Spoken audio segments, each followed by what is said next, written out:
Bienvenue à toutes et tous, bienvenue sur Grandeur Nature. Pour les personnes qui n'ont pas l'habitude de cette chaîne, on parle ici de randonnée, de bivouac, de trucs et astuces et de matériel. Aujourd'hui, on parle de chaussettes. C'est pas très sexy comme sujet, mais disons c'est aussi un point important qu'il faut bien choisir pour ces randonnées. À nouveau, j'aimerais préciser qu'il s'agit toujours de mon avis personnel par rapport aux expériences que j'ai menées, aux aventures qui me sont arrivées et compagnie.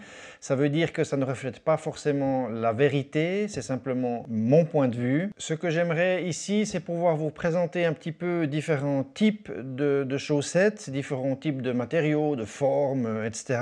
Ce sont tous des modèles que j'ai essayés, que j'ai portés, donc ça veut dire que je peux en faire en même temps un retour précis. Le but de cette vidéo, c'est de trier un petit peu, d'aider les personnes qui commencent en randonnée à choisir quel type de chaussettes ils doivent se procurer.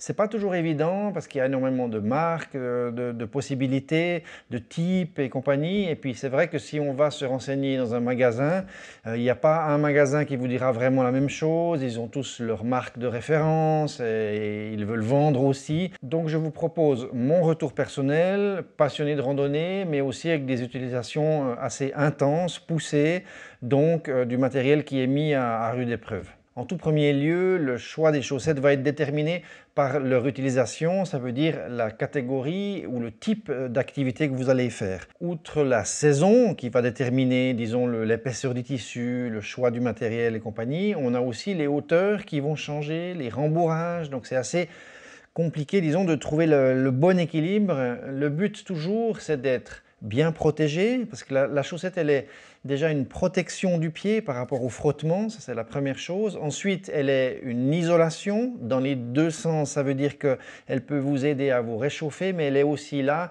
pour pouvoir absorber l'humidité du pied et puis l'évacuer vers l'extérieur. Donc pas que le pied mouillé frotte directement sur la chaussure. Et puis aussi une protection de rembourrage, ça veut dire suivant les chaussures que l'on va mettre, on va choisir, disons, une épaisseur du tissu, un grammage plus important pour pouvoir offrir un coussin de protection contre les frottements et contre surtout les points de pression. À vous donc de déterminer par rapport au type de randonnée que vous allez faire et au type de chaussures. Est-ce qu'il vous faut des chaussettes basses ou est-ce que vous avez besoin de très longues qui montent plus haut jusqu'au mollet et compagnie.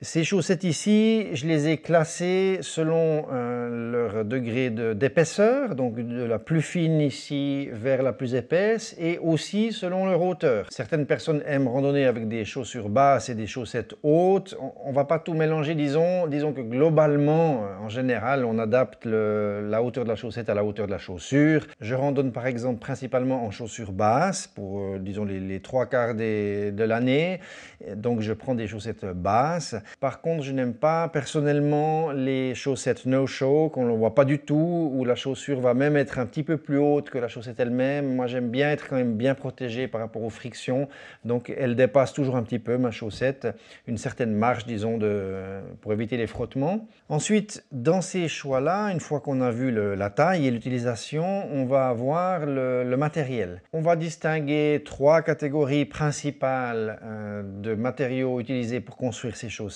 C'est le coton, la laine et puis le synthétique.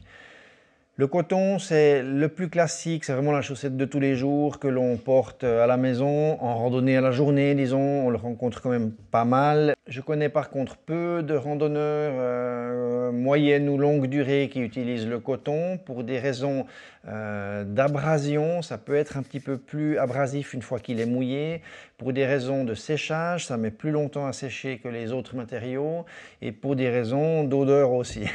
Bref, vous allez voir un petit peu tout ça. Ensuite, le matériel, on va dire, de prédilection, à mon avis, en tout cas pour ma part, c'est la laine et plus précisément la laine de mérino. Laine, ça fait un petit peu tout de suite bondir. On se rappelle des bonnes vieilles grosses chaussettes en laine tricotées de grand-maman avec des grosses mailles. Alors c'est pas ça qu'on veut, hein. On parle de laine mérino, c'est la première chose. Et puis deuxièmement, c'est des tramages aujourd'hui, des tissages qui sont vraiment super fins, c'est super doux. C'est même plus doux justement que le coton qui peut être abrasif, hein, les fils de coton. Et puis la laine a de nombreux avantages. Elle ne va pas forcément vous garder plus chaud, vous n'allez pas pas forcément avoir trop chaud dans de la laine, pour autant que vous choisissiez bien la trame en fait, hein, l'épaisseur de la chaussette en laine justement. Donc on en a vraiment différents types, puis vous allez voir après quand on va parler de ces chaussettes-là qui sont devant vous, qu'on peut avoir vraiment des grosses différences dans les chaussettes en laine. Et puis, un des grands avantages aussi de la laine, c'est qu'elle vous régularise, donc chaud-froid. Elle permet d'absorber l'humidité, de l'évacuer vers l'extérieur. Et elle a un grand pouvoir antibactérien, ce qui veut dire que vous pouvez porter des chaussettes en laine beaucoup plus longtemps sans qu'elles sentent. Bien que ce soit super agréable, disons, c'est quand même préférable pour la santé de votre pied, pour l'acidité et pour le sel et l'abrasion qui peut en résulter. Donc, au minimum les rincer régulièrement et puis ensuite les laver quand même de temps en temps, il ne faut pas exagérer, mais c'est assez impressionnant. Ensuite, il y a différents types de chaussettes. Il y a des chaussettes voilà, standards, hein, comme on a toujours connu, mais il y a aussi des chaussettes avec des doigts en fait. Et puis ce système-là, c'est intéressant. C'est assez spécial, ça fait un peu rire au début, mais en fait c'est assez courant, notamment chez les true hikers qui utilisent beaucoup ça. Donc on parle là des randonnées de très longue durée, 4500 km, 6 mois, des choses comme ça. C'est assez connu pour ça. La recherche, disons, des doigts comme ça qui vont aux chaussettes, donc pour les doigts de pied, c'est que ça éviterait justement les frottements entre les doigts de pied pour éviter des cloques. C'est quelque chose de... Donc j'ai testé personnellement, je vais vous en parler après. C'est quelque chose de très justifiable parce que quand on parle cloque par exemple, on pense toujours talon, le pourtour du pied hein, dans la chaussure. Mais moi, personnellement, mis à part le talon qui peut être attaqué, j'ai beaucoup aussi entre les doigts de pied. Et quand on fait vraiment des longs trucs, hein, de 2 semaines, 3 semaines, des choses comme ça, on chope, à force des doigts de pied qui chauffent hein, l'un contre l'autre et compagnie, on peut avoir des cloques ici sur le côté. Et puis ça peut être vite embêtant. Donc moi je palliais à ce problème en mettant du scotch ou des choses comme ça, du scotch médical autour du doigt de pied concerné pour que la friction se fasse sur le scotch et non plus sur la peau. Et puis semblerait-il avec ces chaussettes-là, du coup on n'a plus de friction entre les doigts comme ça au bout des doigts. Donc ça peut être appréciable. On va juste en parler un petit coup après lorsque je vais énumérer les différents types de chaussettes.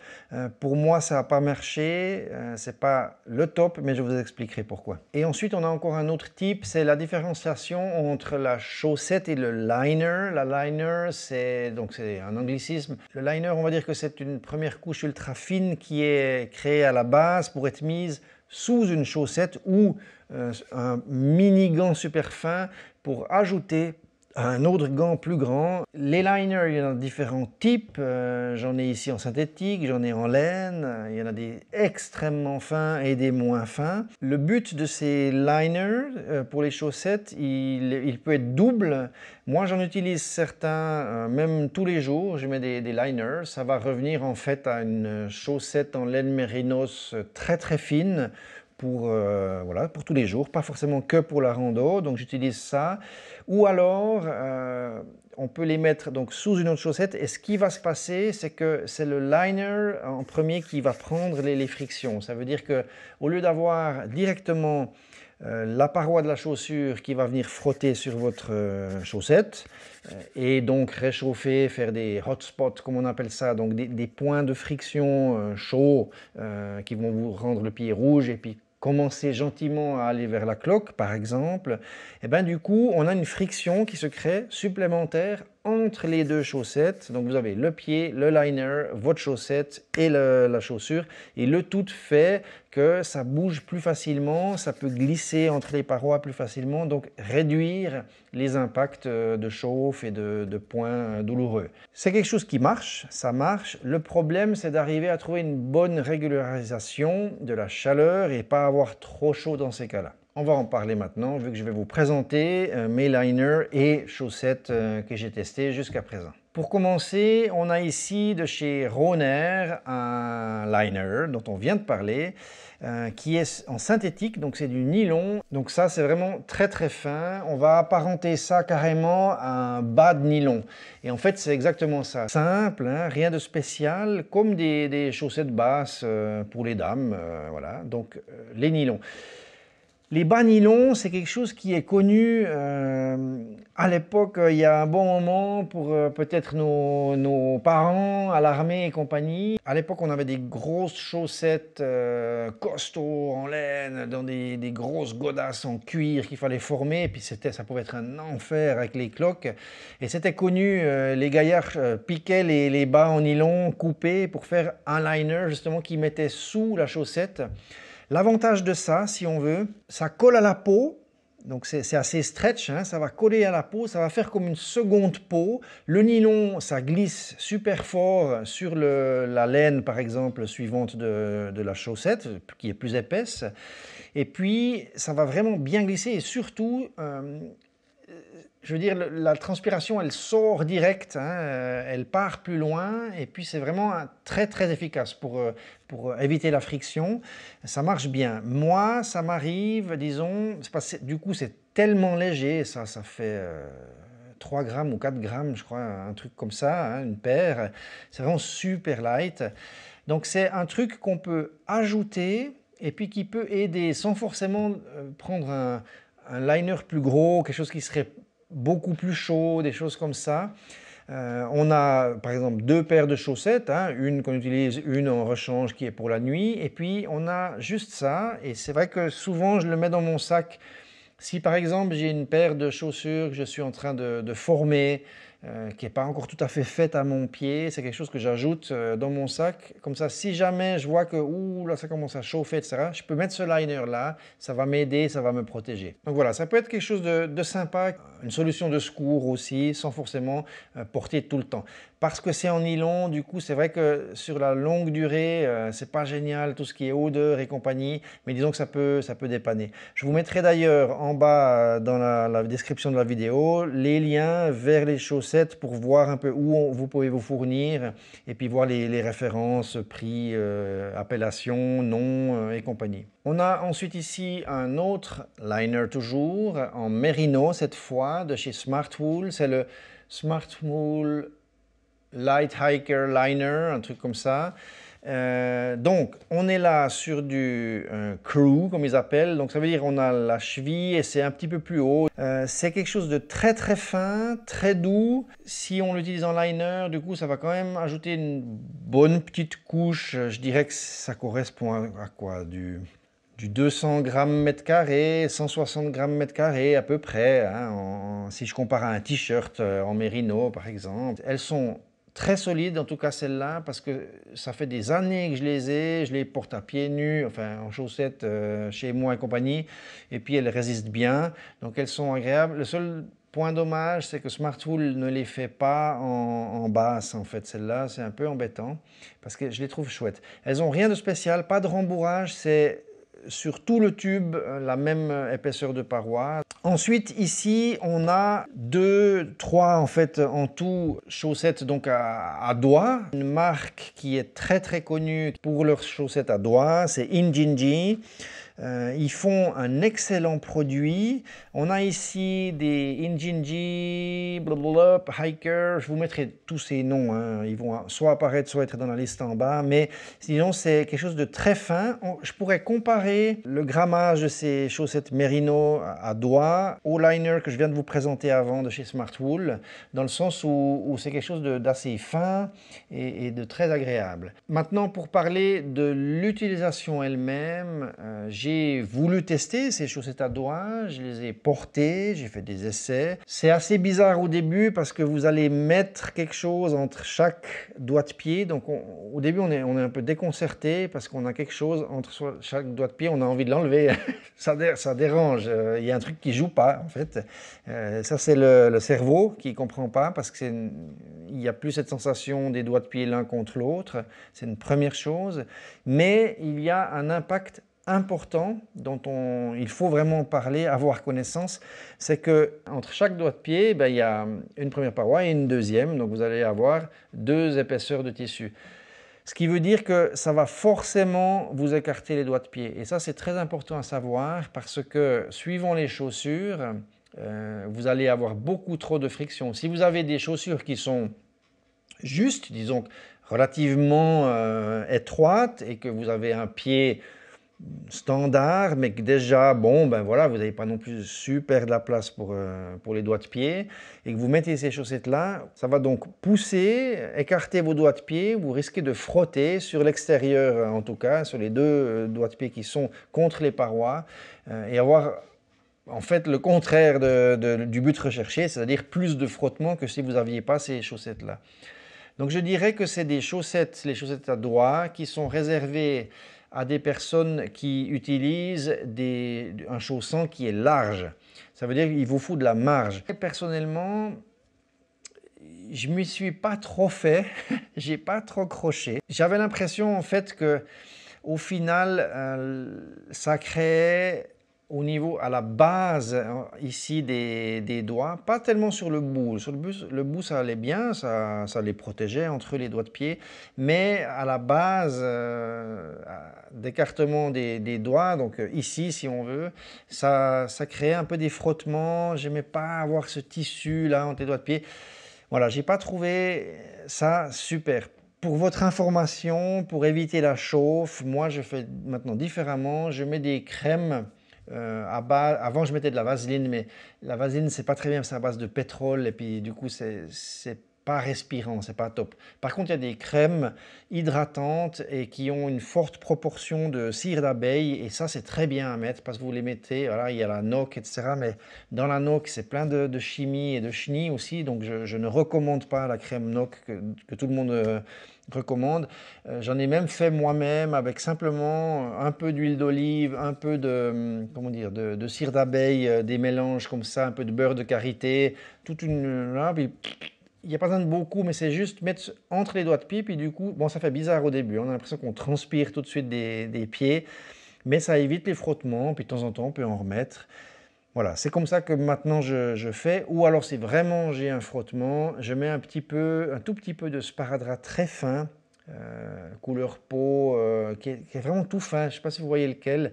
Et puis du coup, ça fait juste ce qu'il faut pour éviter ce genre de problème. Donc, j'utilise plus ces Injinji. Je les mets de temps en temps comme ça. C'est aussi un peu embêtant de chaque fois, il faut bien mettre les doigts de pied, il faut bien tirer et tout, etc. Je vous présente la paire suivante qui m'avait été envoyée en test par Montbell, hein, une des marques, disons, qui m'a équipé pour différentes randonnées.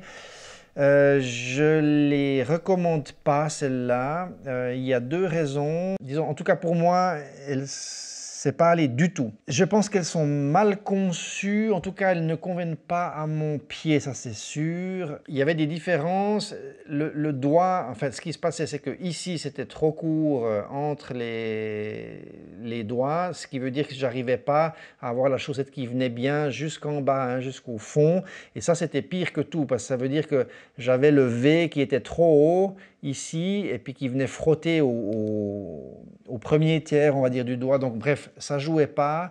Et en plus, l'autre souci que j'avais, c'est que le petit doigt de pied était beaucoup trop long, donc il faisait flop-flop comme ça au bout. Donc du coup, voilà, de nouveau, j'arrivais pas. C'est comme des gants. Il n'y a rien de pire, hein, quand vous avez un gant et puis ça va bien là, et puis les 2 derniers doigts, ils sont trop longs, puis ils font comme ça. Ou alors, si vous n'arrivez pas à mettre complètement le gant jusqu'au fond ici, entre les doigts, c'est la même chose pour les pieds. On sent, on a l'impression que la chaussette elle part, enfin voilà. C'était pas une bonne expérience. Et puis le pire, disons, que je dirais, c'est le tramage ici de cette laine Merino. Il est beaucoup trop gros. On dirait un vieux style de chaussette en laine ou coton, mais qui a un fil qui est assez gros et puis un tissage qui est assez gros, épais. Et du coup, je l'ai trouvé très abrasive. J'avais vite de la chauffe avec ces chaussettes. C'était pas très doux, pas très feutré. Ça n'a pas marché pour moi sur le fond et la forme, disons en tout cas. Malheureusement, je ne peux pas les recommander. En tout cas, pour moi, elles n'ont pas fonctionné. Ici, on a un autre modèle de Injinji qui est beaucoup plus épais, hein, qui est fait un peu plus pour l'hiver ou l'entre-saison. Faites vos essais, hein, parce que peut-être ça marche bien pour vous. Il y a des true hikers, des randonneurs de très longue durée qui utilisent que ça, qui jurent que par ça, qui disent que depuis qu'ils ont ça, plus aucune cloque entre les doigts de pied, etc. Ensuite, on va partir dans des chaussettes normales cette fois, de randonnée. Alors moi, j'ai travaillé avec 3 marques principales, Smartwool, Darn Tough et X-Sox. Alors ici, j'ai des Smartwool qui sont des petites chaussettes. Donc vous voyez, ça c'est vraiment ce que j'utilise moi comme taille pour les chaussettes, disons, de chaussures basses et de randonnée. Celles-là, c'est les PhD Runner Elite, très fines, qui sont faites à la base pour la course, qui n'ont pas vraiment de rembourrage ici, c'est tout fin. Il y a juste un rembourrage au bout des doigts de pied pour éviter un petit peu le choc, hein, dans le bout des chaussures quand on fait des descentes à fond et compagnie. Elles sont très très fines, c'est du mérino, elles sont très bien. La structure de la chaussette, elle est faite que le dessus et le tour dessous du pied où il n'y a pas d'appui est en laine mérino, mais un peu plus lâche, qui permet une meilleure respiration. Et puis sur les points friction principaux, talons et devant du pied, là où vraiment ça frotte à fond, c'est un tramage, un tissage beaucoup plus fin et plus serré, plus dur, donc du coup plus résistant à l'abrasion pour protection. Et puis sur le dessus ici, on a un rembourrage, donc on a des boucles, si on veut, de laine mérino, du tissage qui sont... Je ne sais pas comment c'est fait, mais disons il y a plus de rembourrage juste sur le dessus ici du pied. Une bonne marque, je la teste celle-là depuis l'année passée. Elle a fait tout l'été, tout l'automne. Je les ai mis celle-là parce que j'utilisais que les Darn Tough avant. Et puis je voulais voir un petit peu une autre marque en mérino avec d'autres types de chaussures. Ensuite ici, on a toujours chez Smartwool, les Smartwool PhD Outdoor, c'est les light et pas les ultra light, qui elles sont, on va dire en gros, dans la même structure que les Runner ou les ultralight, mais en version light uniquement. Donc ça reste du léger, ça reste des toutes petites comme ça pour les chaussures basses, hein, pour les baskets de trail, mais elles ont un rembourrage qui est plus important sur le dessous ici, talon, et puis sur l'avant du pied et les doigts. C'est plus typé randonnée outdoor, longue distance, donc on a vraiment un petit coussinet sur les appuis, et c'est celle-là que j'utilise sur les longues durées, parce qu'elles offrent quand même une meilleure protection sans être trop chaudes sur le dessus et sous la voûte plantaire. Donc à mon avis, elles sont vraiment excellentes celles-là. Si vraiment c'est des canicules, c'est vrai qu'on peut avoir les toutes fines comme ça.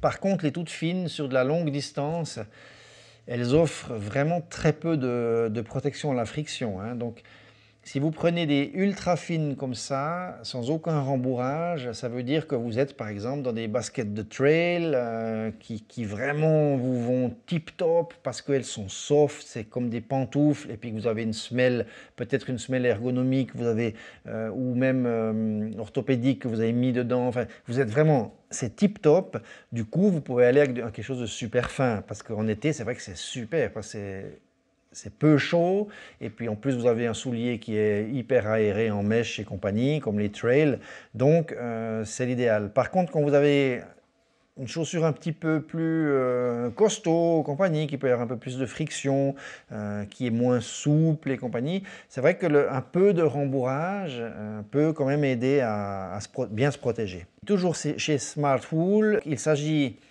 ici des PhD Outdoor Mais ce n'est pas le modèle ultralight, c'est le modèle standard. Donc là, il y a toujours ces deux zones de rembourrage avant du pied et talon, mais il y a aussi du rembourrage ici sous la voûte plantaire. Donc là, on est quand même dans quelque chose déjà de... qui a plus de rembourrage, c'est comme une semelle soft en laine. Du coup, attention, parce que ça peut être chaud, puis vous pouvez avoir le pied qui commence à chauffer, hein. Celles-là, moi, je les utilise quand je suis toujours en basket de trail, mais qui commence un peu à faire froid, et puis qu'il y a un peu de boue, puis qu'il peut pleuvoir, puis que c'est l'automne, donc du coup c'est un peu plus frais. Ça veut dire que même si tout mon pied peut être mouillé parce que la chaussure de trail elle a pris la flotte ou comme ça, je reste quand même dans un bon cocon, et puis ça me tient bien chaud, et puis ça me protège bien des cloques du coup et compagnie. Donc c'est assez agréable. On part chez une autre marque qui s'appelle Darn Tough. C'est quand même ma marque de prédilection, on va dire, ma préférée. C'est les plus chères par contre. Alors déjà le Merino de toute façon c'est un peu cher, mais quand vous êtes sur des chaussettes comme ça, c'est vite, des petites comme ça, c'est entre 13 et 20 dollars à l'achat, donc ça fera entre 10 et 15, 16 euros, mais ça peut être plus cher si vous avez des mid ou des plus hautes, hein, donc ça peut monter jusqu'aux 20 euros par exemple, la paire de chaussures, 20 ou 25. Plus après, il y a l'envoi, éventuellement l'importation, on les trouve sur Amazon, hein, donc il n'y a pas forcément toujours beaucoup d'envois, mais ça dépend. C'est un certain investissement. Par contre, elles, je dirais que par rapport au Smartwool, c'est les chaussettes les plus solides que j'ai testées jusqu'à maintenant. Et puis, elles ont un avantage, moi je le mets toujours en avant, ça fait dans les Gearlist par exemple, là, vu que j'avais ces chaussettes-là, j'en parle aussi, où voilà, il y a une garantie à vie, ça veut dire que si votre chaussette elle est usée, elle est foutue, il y a un trou, etc., vous les renvoyez, on vous en renvoie la même paire, plus la même couleur exactement, mais disons, on vous renvoie l'équivalent neuf. Donc c'est quand même quelque chose de cool. Et puis, c'est vraiment un truc sur lequel ils se basent, hein, sur le carton qui vend, c'est Lifetime Warranty. Si elles ont un trou, vous renvoyez, c'est même expliqué, il y a l'adresse, tout, etc. Ça peut prendre un moment, hein. Mais moi, j'en ai à la pelle, parce qu'avant, quand j'ai versé, là, il y a encore tout un tas là en bas, parce que j'ai tous les types de grammage, d'épaisseur et compagnie. Et puis pour l'été, pour l'hiver, les basses, les moyennes, les toutes hautes, vraiment quand je suis dans des grosses bottes et compagnie. Donc voilà, je les ai toutes testées. Donc ici, je vous montre exactement la même chose en fait, c'est mais d'une autre marque. Donc c'est toujours bas, et puis c'est en mérino, et puis c'est rembourré complètement, talon dessous du pied, et puis devant des doigts de pied. En laissant le dessus du pied ici quand même libre et respirant, un peu beaucoup plus fin. Ce que j'aime bien chez Darn Tough, et c'est vraiment quelque chose que j'aimerais mettre en avant, c'est qu'ils ont, donc je suis pas c'est pas un partenariat, rien du tout, hein, je vous dis juste, c'est par rapport à mon expérience, on peut le voir ici, eux ils arrivent à faire des zones sans avoir de chenilles. Je ne sais pas comment l'expliquer, mais ils ils ont une uniformité que j'aime beaucoup chez Darn Tough, c'est que les coutures, c'est des coutures très spéciales où les assemblages entre les différentes zones, hein, on voit ici entre la zone qui est rembourrée ici devant du pied et puis le dessus du pied, le cou du pied ici qui est tout fin, il n'y a pas de fil, il n'y a rien, c'est tissé ensemble, c'est super fin, c'est vraiment comme ça. Tandis que chez Smartwool, ben, vous voyez bien, hein, c'est très clair comment c'est fait, il y a vraiment il y a des fils, machin, donc voilà. On sent pas vraiment un bourrelet, mais on sent quand même des nœuds, des trucs, tandis que chez Darn Tough, je trouve ça beaucoup plus soft et vraiment on sent rien. N'oubliez pas que Darn Tough ou Smartwool et compagnie, ils n'ont pas que du mérino, c'est pas une marque qui est dédiée au mérino, ils ont du cool light, là, comme ils appellent, en synthétique, en polyester, en machin, en nylon, tout ce que vous voulez, avec des 40% mérino, 60 nylon, enfin, on trouve un petit peu de tout, voilà, mais ça c'est sauf erreur, bon, j'en ai de Dantoff qui sont 100% mérino, il y en a d'autres qui sont, et c'est pas mal, un 70 mérino, 30 nylon, ce qui renforce quand même encore en plus la chaussette, mais vraiment c'est du top. Celles-là, c'est les plus vieilles que j'ai. Donc celle-là, pour vous dire, c'est celle que j'avais prise déjà sur la GTA. Donc elles ont 2 ans et demi d'utilisation intensive dès le moment où j'ai porté des mids. Donc chaussures mid, très aérées sur le dessus ici, donc très fin sur le cou du pied, et puis une bonne, comment dire, un bon amorti et une bonne protection. On voit ici par exemple que la protection du talon d'Achille, elle remonte assez haut. Voilà.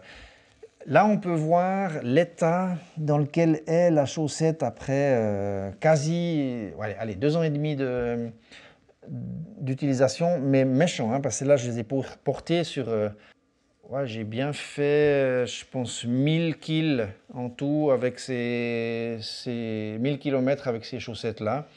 Il n'y a pas de trou, il n'y a pas d'usure. Je marche à la maison à pieds nus aussi, enfin en chaussettes. C'est costaud, c'est costaud. Donc voilà, ça montre aussi que on a une garantie à vie. S'il y a un trou, on peut les renvoyer, mais que c'est du costaud. Ils n'ont pas une garantie comme ça parce que ça va. Ils savent aussi ce qu'ils font. Vraiment, elles tiennent bien. C'est du costaud. Très sympa. Maintenant, on part ici dans un autre type, c'est toujours des mids, on va dire, mais simplement, elles ont, elles, plus de rembourrage. Donc, elles ont un rembourrage qui se fait sur le dessous du pied et qui revient aussi sur le dessus, sur le cou du pied. Donc là, ça aide pour des chaussures un peu plus costauds ou avoir un peu plus chaud suivant la saison. Donc, on part dans un autre type, à savoir que chez Dantoff, ils ont vraiment, eux, chaque modèle, pour chaque hauteur, on va dire, le degré différent, ils appellent ça un cushion. Donc, cushion, c'est standard. Full cushion, on va la voir, on y arrive pour la suivante. Light cushion, etc. Enfin, il y a différents tramages, grammages, hauteurs et compagnie. Donc, on peut vraiment tout choisir comme on veut, c'est tip top. Ensuite ici, on a justement, ça c'est les plus grosses que j'ai de chez eux, c'est des full cushion. Ça veut dire que tout est rembourré le plus possible. Je vais vous le montrer. Ah oui, ben là elle est à l'envers, donc c'est parfait, on le voit bien. Donc c'est très chaud, ça remonte jusqu'ici. Hein, donc mi-tibia, vous avez vraiment un rembourrage qui aide ben, justement pour les chaussures plus hautes, donc pas mid, hein, les chaussures de randonnée hautes. Là où on a l'appui tout le temps sur le tibia et le travail avec le haut de la chaussure, c'est celle par exemple, celle-là que j'ai portée dans ma randonnée bivouac à moins 27. C'est celle-là que j'avais dans le sac de couchage, celle-là que j'avais dans les bottes pour marcher en raquette. Vraiment génial, c'est très chaud, c'est vraiment très bon, c'est indestructible et puis voilà, moi je les aime beaucoup. Ensuite on arrive sur une autre marque que j'avais essayé tout au début quand je démarrais la chaîne, c'est les Xox. J'ai essayé que ce modèle-là, c'est Xox, je sais pas quoi, Silver Trek, machin, truc muche. J'ai pas du tout aimé. Comme vous pouvez le voir, peut-être pour justifier le prix, mais j'en sais rien, ils font un modèle, on dirait qu'on veut aller à la NASA, sur la Lune, je ne sais pas quoi, avec 187 000 couleurs et 187 000 pads. Et puis ici, alors là je l'ai retourné ici, donc on voit bien, il y a des différentes, là il y a du rembourrage, là il n'y en a pas, là il y a des espèces d'étoiles, machin, sous la voûte plantaire. Ensuite sur le dessus ici, il y a des petits... ce que vous voyez là en gris, là, c'est l'inscription qui te dit chaussette droite, chaussette gauche. Donc déjà ça, c'est pas top parce que c'est embêtant de devoir regarder, voilà. Et puis surtout, des fois, c'est bien de pouvoir retourner, croiser les chaussettes pour pas que les points de friction sur la malléole, par exemple, soient toujours sur la même chaussette. Donc voilà encore une raison pour laquelle j'ai pas aimé. Ensuite, il y a des espèces de canaux de respiration ici, là. Alors, ils disent justement pour évacuer voilà, là on voit bien, pour évacuer la sueur par effet de pompage, ça laisse des cheminées non mais franchement, c'est juste ça c'est du marketing. Faire une chaussette comme ça coûte encore plus cher parce que c'est tellement technique et complexe une chaussette comme ça. Voilà, ça c'est un peu franchement débilos parce que la seule chose que ça a créé, c'est que là où justement il y a ces canaux, ça m'a fait de l'abrasion parce que ça fait des espèces de bourrelets comme ça qui remontent, qui passent sur le cou du pied, qui sont à l'arrière vers le tendon d'Achille, au départ du talon. Bref, j'ai essayé, ça m'a pas plu, j'ai posé ça de côté, j'ai plus jamais racheté dans la marque parce que voilà, je trouvais un peu trop et puis voilà. Je suis parti sur autre chose et puis effectivement, plus c'est simple, mieux j'aime parce que plus c'est solide, plus c'est uniforme. Et puis là, bon, on connaît aussi celle-là, ça c'est des Salomon, c'est aussi très technique, machin. Bon, c'est les chaussettes à ma fille, mais ça c'est vraiment pour le ski qui monte encore plus haut avec un pad qui va appuyer sur les chaussures de ski. Donc on a des fois ce genre de chaussettes aussi pour le ski de randonnée parce qu'on en a besoin. Avec les grosses boots, hein, c'est bien d'avoir bien du rembourrage parce qu'on est en appui dans le soulier qui est une coque dure. Donc voilà. Moi, j'ai pas trop de soucis, je fais pas de ski de randonnée, donc je m'arrête aux grosses bottes pour aller sur les raquettes, par exemple, pour les grands froids. Et voilà. Donc maintenant, tout ça, si j'enlève ça, non, ça je peux mettre, ça je garde, j'enlève les chaussettes à doigts, il me reste ces catégories-là. Pour faire une conclusion, plus c'est simple, mieux c'est. Le Merino, c'est mon choix, le 100% de ces chaussettes sont du Merino, à part le liner en synthétique, en nylon ici, un peu plus ou moins rembourré, suivant la température tout simplement, que je vais adapter en fonction de la randonnée. Et puis il est tout haute pour mes grosses bottes de neige vraiment et de raquettes. De juin à octobre, un truc comme ça, je vais être avec des basses en mérino, toutes fines, avec un tout petit peu de rembourrage sous le pied pour aider un petit peu les doigts de pied. Voilà mon choix personnel. À vous maintenant, forcément, si vous n'avez pas encore de chaussettes de randonnée, que vous ne savez pas trop quoi faire, vous pouvez essayer. Il faut essayer de trouver une marque qui vous va bien. Smartwool est un peu plus accessible, je dirais, au point de vue du prix déjà, pour certains types, et de la distribution en Europe que Down Tough, qui est peu représenté. Puis même sur Amazon, on doit aller chercher, c'est souvent importé, des choses comme ça, mais voilà, à vous de voir un petit peu par rapport au budget, par rapport à ce que vous cherchez, par rapport à votre activité. Voilà, je pense que j'ai fait le tour de ce sujet super sexy. En attendant, bonne randonnée. Si cette vidéo vous a aidé, filez 2-3 filons. Merci de mettre un petit coup de pouce bleu. Abonnez-vous à la chaîne si ce n'est pas encore fait. Ça vous permettra, en activant la petite cloche de notification, d'être mis au courant de chaque vidéo que je vais poster, au minimum une par semaine. Il n'y a pas seulement du matos, mais il y a aussi des trucs et astuces, de la randonnée, longue distance, à la journée, et bref, plein de choses intéressantes. Allez, ciao tout le monde, bonne randonnée et à la prochaine. Ciao, bye bye.